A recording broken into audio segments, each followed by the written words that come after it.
Hello and welcome to the EcoX for this new session about performing eShop. Having your eShop is just the beginning. Now it's time to optimize it. Why? Because a performant eShop is a key factor for make your business grow. I'm Aline Pasleg, the marketing manager of OVH Cloud Marketplace, and I am with two experts by my side, Laura Berger, Global Channel Manager at Scaleflex, and Xavier Laco, CEO of Redirection.io. Together, we will see how to define a performant eShop, what to do to optimize your website, and the best way to achieve it. So, hello Laura and welcome. Can you introduce yourself, Scaleflex, and what's your link with OVH Cloud? Hello, thank you for having me. So I'm Laura Berger, Partnership Manager at Scaleflex. And Scaleflex, in a nutshell, it's a media acceleration company based in France. We are a team of 50 people, and we develop solutions that help great brands like Michelin, SeLoger, Kiabi to improve and accelerate their media asset online. So media asset is video, photo, etc. We've been working with OVH Cloud since the very beginning. We have been using OVH because it's a reliable solution and it's a really scalable solution for us. We are processing all our images on these servers, on the OVH Cloud servers, and it's helped us from growing from 0 customer to more than 500 today. So very happy for this collaboration. Thank you, Laura. Hello, Xavier. Hello, Lynn. What Hello, about Laura. you? So my name is Xavier Laco and I am the CEO of Redirection.io. Basically, our mission is to help our customers ensure that their website is always running well. We track down HTTP heroes, so the very famous 404 heroes that everyone stumbles upon one day or another. And we allow our customers to fix those issues in a matter of minutes without the need for a developer. So our team is based in France, and during the last 5 years, we have been developing a very innovative and performant solution that now empowers some customers like, for example, Hermes or Bang & Olufsen and many others in their marketing and SEO challenges. Our business includes collecting and processing a lot of logs each day. We log all the traffic of our customers. So we need a very scalable infrastructure, and the public APIs of OVH Cloud are the perfect solution for us. We are used to drive these APIs using tools like Terraform or Ansible, and the solutions provided by OVH Cloud are really affordable for the quality that they provide. Great. Thank you. Great, you're welcome. So now we have done the introduction round. Let's have a word about the context. With the pandemic starting last year, the online activity has increased significantly all over the world. Even the small and local businesses have launched their website, their own website. So today, the challenge for them is now to consolidate and sustain their business activity online. So how to do so? Of course, it requires a performing website. So the first question is how to define a performant website, Xavier? Yeah, when talking about web performance, there are many aspects involved. The most evident aspect would be the raw speed or the responsiveness of a website. A very commonly admitted fact is that, for example, if my website is fast, then I will sell more products, or the more pages Googlebot can crawl in a given time frame on my website, then the better my SEO will be. But performance is not only the raw speed, it's an important KPI, but it's not the only one. Also the reliability counts. If my website grows, if it serves many customers, does it still work or not? Or does only the home page of my website work, or what about the internal pages, the product pages, the feature pages? So there is a collection of many indicators to take in consideration when talking about performance. And in the end, only one thing can go is the performance of your e-commerce website. Does it help you to create new revenue? Does it help you to match your targets from a business point of view? Yes. I would like to focus a bit more on media. Media is a key issue for website, for e-commerce website today, as we display more and more loud pictures, videos, even three-dimension views, and so on. So what is at stake, Laura? thank you for introducing the topic, Xavier, because as you said, UX and SEO are really linked together, and we even talk about SXO today. And visual, so as you said, images and videos play a big role in this because they can represent the best asset to sell online, because they are your salesperson and they forecast, they display your product from many angles. So they can impact a lot the return rate to the opposite if they are not, for example, reliable in terms of color scheme, if they are not in good quality. So it can impact the return rate, the bounce rate, the fact that your audience is not shopping online. And we noticed that in the past 10 years, the weight that images were taken on the loading time and the website is multiplied by 4. So it's really an indicator that people and e-shops are investing more in branding, which is a good thing. It's a bad thing if these visual assets are not optimized, because as we said, it has an impact on the perception of the web loading time, and it has a real impact on the conversion rate. Yes. So do you have any solution to keep attractive media without degrading the website performance? Yes, there are many tools on the market, and this is really why we came to this topic today, because many websites are not really aware that they can scan and identify which are the issues that they could fix on their website. Google PageSpeed, GTmetrix, for example, are the two well-known products online to scan a website and make sure that they identify the root causes that impact SEO and user perception, user experience. And in the second time, you can use more specific tools to analyze the image performance, for example, like Cloud Image Performance Report, which identifies 5 key elements, and for us, they are best practice to be implemented. The first would be, for example, the image format. Today, many e-shops don't use WebP or AVIF, while they could reduce by 5 or 10 times the weight of one image. This is a really good practice. The second would be, for example, to use the right URL and naming these images, these videos, like an asset which is part of the domain with a subdomain, for example, images.mysite.com. Mm-hmm. It's important for being able to crawl this image on the website and rank it. The third aspect, which is important, is, as you said, the responsiveness, meaning that sometimes we see that images are adapted visually to the size of the device, the container, which is where the image is on the website. But actually, the weight of this image is not optimal. So the resolution is too high or it's too heavy. So adapting the size and also the weight is important. Then we see many websites that try to load everything at once. And this is really a bad practice, because this is not useful content. This is useless content that sometimes is not visible even to the audience. So we have to make sure it loads asynchronously. And the last element, which is more technical but very important, is to prevent traffic spikes from impacting your servers and creating downtimes for Black Friday, for example, making sure that you cache these assets, you cache the most things possible on your website, and you use CDNs to deliver them to your audience worldwide. Okay, great. So there is a solution, and what would be your final recommendation for the e-shop manager?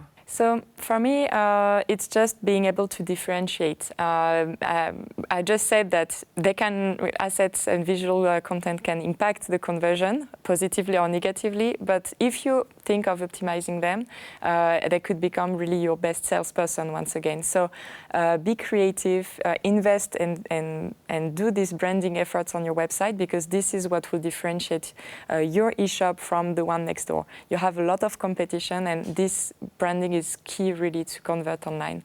So just think about optimizing this media. Okay, great.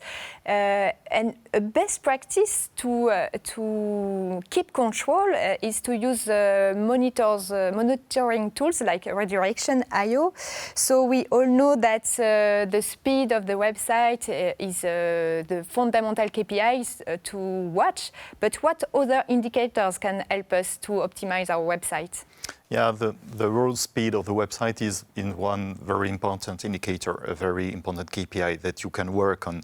But the solution that have to be involved to improve the performance of the website are either infrastructure or applicative solutions, so very technical solutions. You will add more servers to serve more users from an infrastructure point of view, or you will change the code of your e-commerce website or your content management system to make it faster. You could use, for example, message queuing or asynchronicity.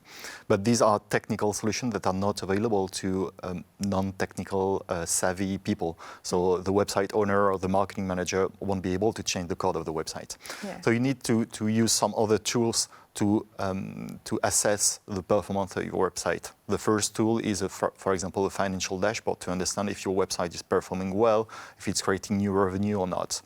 The second one could be some analytics, some statistics tools, and I'm not talking about Google Analytics. I guess that there are a lot of many other solutions for analytics around there, either open source or SaaS solutions, which are much more respectful for the privacy of your customers. And the last one is the information that your website is collecting itself. Your website collects logs, and it is the best source of information that you should use. Even if it's not really easy to do, you should do this information to understand how your website works and what are the bottlenecks. Okay, as you said, this does not sound really easy.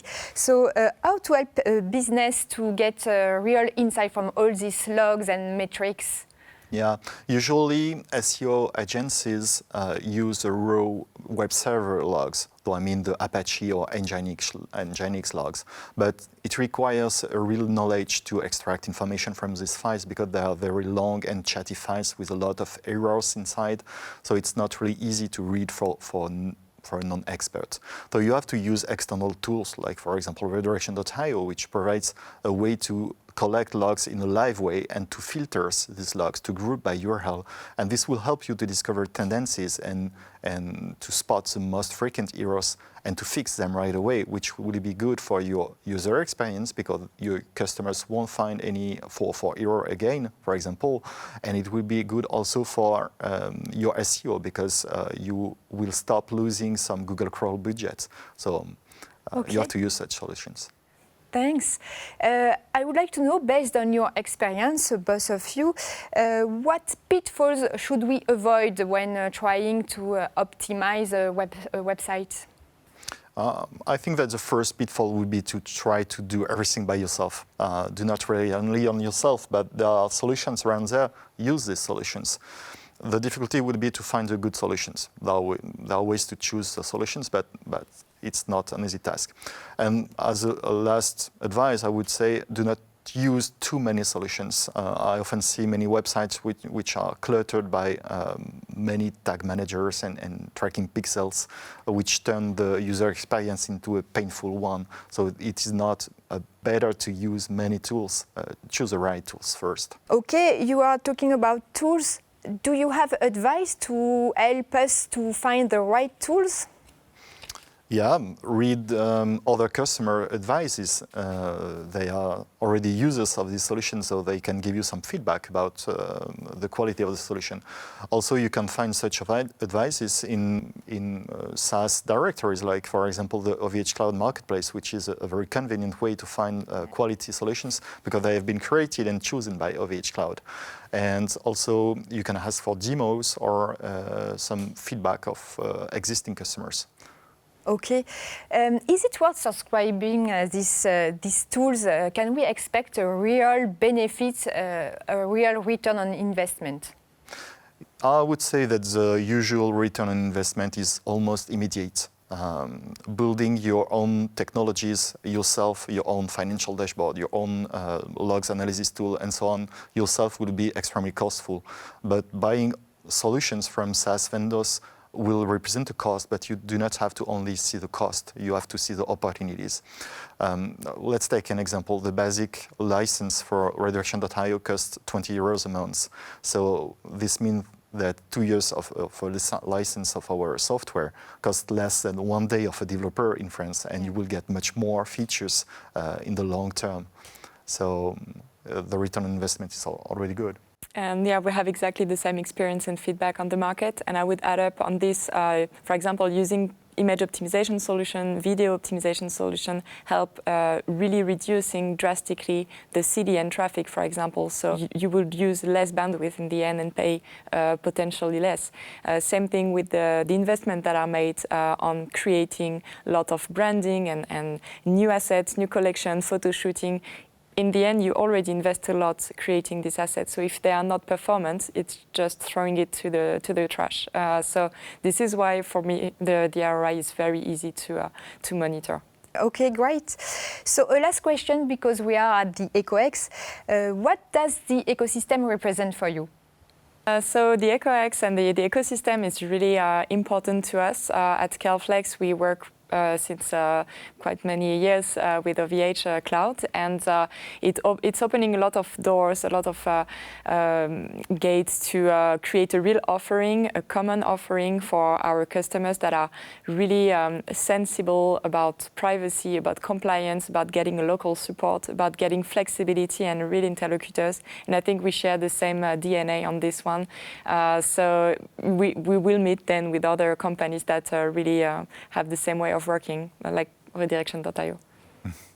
The same for you? Yeah, and as for us, we have a long history with OVH Cloud. I guess that we're customers since maybe 20 years. So we have a deep knowledge of the APIs and the technologies provided by OVH Cloud, and we consider that they are very valuable and accessible for a very affordable price. So the technology is perfect. And also there is a OVH Cloud Marketplace, which helps some small companies like Redirection.io to grow and gain some visibility. And this effort is very important for companies like us. And also from a philosophical point of view, I believe that the approach of OVH Cloud to try to be the big brother for smaller companies in Europe is very good, because we have the chance to have a major player in the hosting field with OVH Cloud, and the approach of the company will make all the companies around there better. So thank you very much, OVH Cloud, for this. You're welcome. Thank you to both of you for all your valuable insights. To sum up what you said, we can say that optimizing your e-shop is a must-have for growing your business, because it will help in the same time your SEO, but also your customer experience.